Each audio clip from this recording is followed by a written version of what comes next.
तरीके से हमने आज मार्केट में देखा, शुरुआत अच्छी हुई थी, निचले स्तरों से ठीक ठाक रिकवरी भी कर रहा था 1 बजे तक, लेकिन 1:30 बजे के बाद सीधे गोता लगा गया Nifty, bank Nifty specially.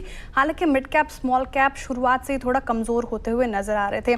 Market पर ओवरऑल व्यू क्या रहेगा, जिस तरीके से आज एकदम से वोलेटिलिटी हमें देखने को मिली? अब निफ्टी और बैंक निफ्टी के स्तर कौन से इंपॉर्टेंट लग रहे हैं? क्या यहाँ से स्ट्रैटेजी अब बदलेगी? नहीं, देखिए, डिपेंड करता है कि आप डे ट्रेडर हैं या पोजिशनल ट्रेडर हैं। देखिए, अगर आप डे ट्रेडर हैं तो आज मार्केट ने आपको दोनों ट्रेड दिए हैं और मार्केट ने ब्यूटीफुली उस रेंज को रिस्पेक्ट करा है। आज सुबह जो हमारी चर्चा हुई थी वो ये थी कि आपको बेस्ट बाय जोन होगा करीब 25,050 के आसपास और बेस्ट सेल जोन होगा करीब करीब 25,200 पर। 25,200 पर रिजेक्शन मिले तो 25,250 के स्टॉप के साथ आप सेल करें। तो ये एक अप्रोच थी, इस अप्रोच ने आज काम करा है। 25,200 के पास बेचें और 25,050 के पास खरीदें, ये एक बेसिक अप्रोच मार्केट की रही। इसमें दोनों तरफ पैसा बना है। लेकिन अब देखिए, ये डे ट्रेडिंग की बात हो गई, मार्केट एक रेंज में है श्रेया, जिस तरफ भी अभी रेंज टूटेगी बड़ी वाली रेंज, उस तरफ बड़ा पैसा बनेगा। लेकिन एक चीज़ आपने नोटिस करी होगी, हम पिछले हफ्ते भी लगातार रेंज बात कर रहे थे। वो रेंज अलग थी, वो रेंज थी जब 24,500 से लेकर 24,800 की। अब हम जो रेंज की बात कर रहे हैं वो 25,000 से 25,200 की। तो रेंज तो शिफ्ट हुई है। पहले हम छोटी रेंज में, मतलब एक लिमिटेड नीचे वाली रेंज में काम कर रहे थे, अब हम इसी रेंज के ऊपरी वाले हिस्से में आ गए हैं। तो उस हिसाब से मार्केट तो ऊपर आया है। अगले हफ्ते हो सकता है हम 25,500 से 25,800 की रेंज की बात कर रहे हो, अगले हफ्ते या उसके और अगले हफ्ते, ये भी पॉसिबल है। तो मार्केट का टेक्सचर पॉजिटिव है। पोजिशनली अगर आप लॉन्ग हैं इस मार्केट में, पोजिशनली पैसा बन रहा है। अभी भी निफ्टी ग्रीन में ही है, हाई से फिसला है लेकिन है तो ग्रीन में ना। 60 पॉइंट अभी भी निफ्टी ग्रीन में ही है, फ्यूचर 34 पॉइंट स्पॉट में। इंटरडे में तो और भी काफ़ी ऊपर आए थे हम। तो पोजिशनली तो पैसा आपका लॉन्ग करके बना है, लेकिन एक दिन मिलेगा आपको 25,200 का ब्रेकआउट भी एक दिन ज़रूर मिलेगा आपको। हाँ, बस थोड़ा सा आपको धैर्य रखना होगा इसमें और ऑब्वियसली एक स्टॉप लॉस लगा के रखना होगा कि बाई चांस नहीं आया तो। और पोजिशनली अभी भी मैं कहूँगा कि लॉन्ग में एग्जिट जो है वो ट्रिगर नहीं हुआ है। आई थिंक काफ़ी हद तक डिपेंड करेगा बैंक निफ्टी क्या कर रहा है, क्योंकि बैंक निफ्टी में अब ये 3rd डे है अंडर परफॉर्मेंस का। देखिए, उसका भी रीज़न है, बहुत चला था बैंक निफ्टी। आई थिंक हमने 57,000 तक की रैली देखी थी, 56,000 से 57,000, मतलब 55,500 से 57,000 एक वन शॉट में रैली आई थी वो पॉलिसी और उसके अगले दिन। तो उस वजह से थोड़ी सी, ये देखिए स्क्रीन पर दिख रहा है आपको, उस वजह से थोड़ी प्रॉफिट बुकिंग है यहाँ पर। 57,000 की बड़ी रेजिस्टेंस है। देखिए, लगातार 57,000 तक आप जा रहे हैं, 2-3 दिन से वहाँ तक जा रहे हैं, आप उसको क्रॉस नहीं कर पा रहे हैं। जिस दिन ये टूटेगी रेजिस्टेंस उस दिन बड़ा मूव आएगा। खरीदना कहाँ है अब? 56,450 पर हैं हम।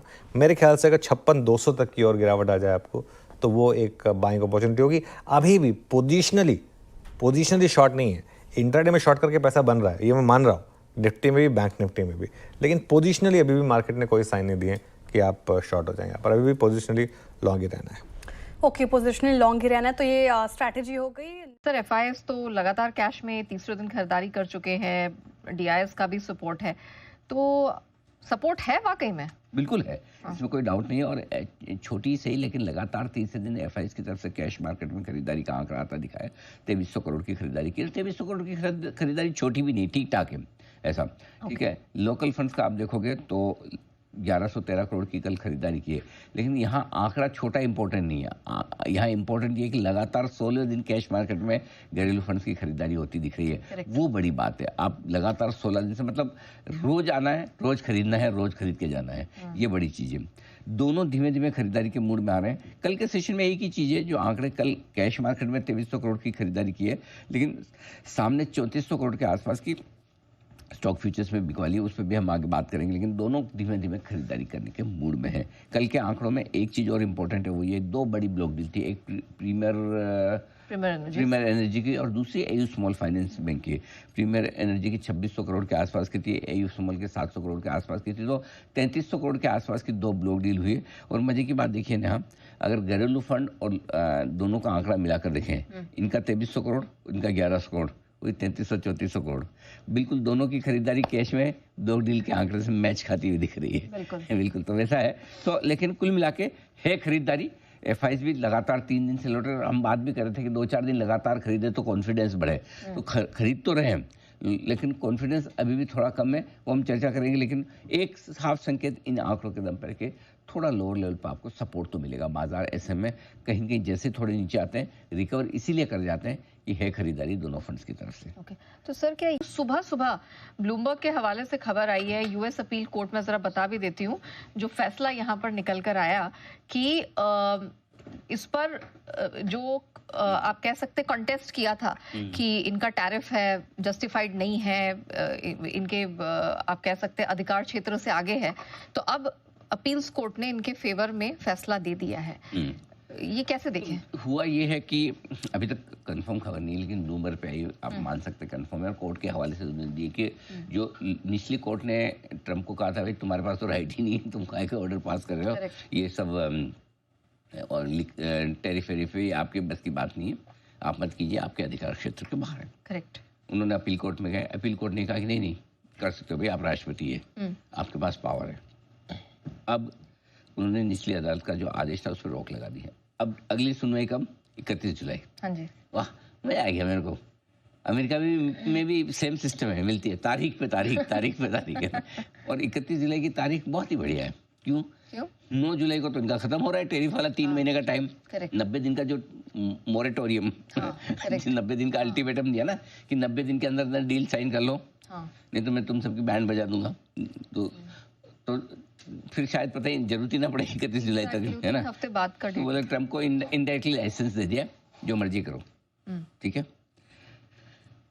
अब इसमें क्या अच्छा है क्या खराब है, पहले मैं अच्छी बात बता दूंगा।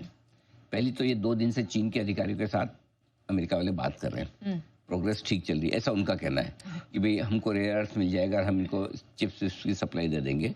दोनों आपस में, दोनों की कहाँ नस दबी हुई है, अमेरिका की नस दबी हुई है रेयर अर्थ में, चीन की नस दबी हुई है टेक्नोलॉजी और चिप्स में, है ना। तो दोनों को कुछ न कुछ चाहिए, दोनों का एक दूसरे के बिना काम चल नहीं रहा, ठीक है। अब जो आज संकेत आ रहे हैं कि उम्मीद है कि कुछ टर्म्स कंडीशन फ्रेमवर्क बना दिया है, लेके जाएंगे ट्रम्प साहब का, सर अप्रूव करो, है ना। ट्रम्प को भी पता है कि कर लो भाई, इधर अमेरिका में भी डंडे पड़ रहे हैं, बाहर भी पड़ रहे हैं, लोग एक्चुअली ट्रम्प से दुखी हो रहे हैं। एक तो पहले तो इस चीज़ से दुखी हो रहे थे टैरिफ से, और वो लॉस एंजलिस में देखो आप, वो माइग्रेंट्स वगैरह का, इमिग्रेंट्स के जो हैं उनको लेके दंगे चल रहे हैं, तो अब वो घर संभाले बाहर संभाले। अच्छा, वो सीधा वो बोलते हैं उनके गवर्नर का किसका बोला कि कैलिफोर्निया के, उसको अरेस्ट करो, बोले दंगे चल रहे हैं, गजबी आदमी है। तो कुल मिला के ये कि ट्रम्प है ट्रेड वीक विकेट पे। अमेरिकी बाजारों के लिए क्या पॉजिटिव और क्या नेगेटिव है, फॉर्मूला बहुत अच्छे से समझ लीजिए। कोई भी खबर जो टैरिफ वॉर पर ट्रम्प को कमजोर करती है वो अच्छी खबर है, और कोई भी खबर जो टैरिफ वॉर पर ट्रम्प को मजबूत करती है वो खराब खबर है। तो आप मुझे पूछोगे तो चीन और अमेरिका के बीच में बातचीत बढ़ रही है, डील होने की उम्मीद है, ये अच्छी खबर है।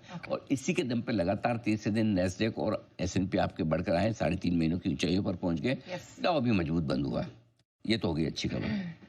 टैरिफ टेरर कम होते हैं अमेरिकी बाजार तेज हो जाते हैं, ये बात हम आपको लगातार कह चुके हैं। आपको ध्यान होगा कि हमने कहा जब जब टैरिफ को लेकर ट्रम्प कमजोर होंगे अमेरिका बढ़ेगा, आप देख लीजिए अच्छी तेजी होगी। करेक्ट। अब आइए दूसरा फैसला जो कमजोरी वाला है, जो अमेरिका की अदालत ने ट्रम्प साहब को कहा तुम्हारे पास राइट है, ये एक अच्छी खबर नहीं, क्योंकि ये तो टैरिफ पर ट्रम्प को मजबूत करता है। तो कायदे से इसमें नेगेटिव रिएक्शन आना चाहिए। और आज डाउ फ्यूचर्स आप देखिए 100 नीचे है ना, वो इसी वजह से नीचे, क्योंकि ये जो खबर है ये कल मार्केट आवर्स की नहीं है अमेरिका में, आज सुबह अर्ली मॉर्निंग, अपनी अर्ली मॉर्निंग वहाँ लेट नाइट किया है, तो इस पर अमेरिकी बाजार आज रिएक्शन देंगे। लेकिन अगर ऐसा है नेगेटिव तो 100 पॉइंट क्यों नीचे? उसका कारण ये है कि इस वक्त टैरिफ लगाने नहीं लगाने की अथॉरिटी को लेकर काफ़ी आगे बढ़ चुके हैं। अब तो डील साइन होकर क्लोज होने की तैयारी में चल रही है, और जो 2 दिनों से अच्छी बातचीत चल रही है इनकी चीन के साथ में, वो एक पॉजिटिव है, वो उस पर बात बनती हुई दिख रही है। इसलिए अमेरिकी बाजारों में रिएक्शन लिमिटेड रहेगा कि चलो ट्रम्प के पावर बढ़े टैरिफ लगाने को लेकर तो हमें नेगेटिव होना चाहिए। इसलिए मुझे लगता है कि ज़्यादा रिएक्शन इस पर आ नहीं रहा, आएगा भी नहीं। ठीक है, डन।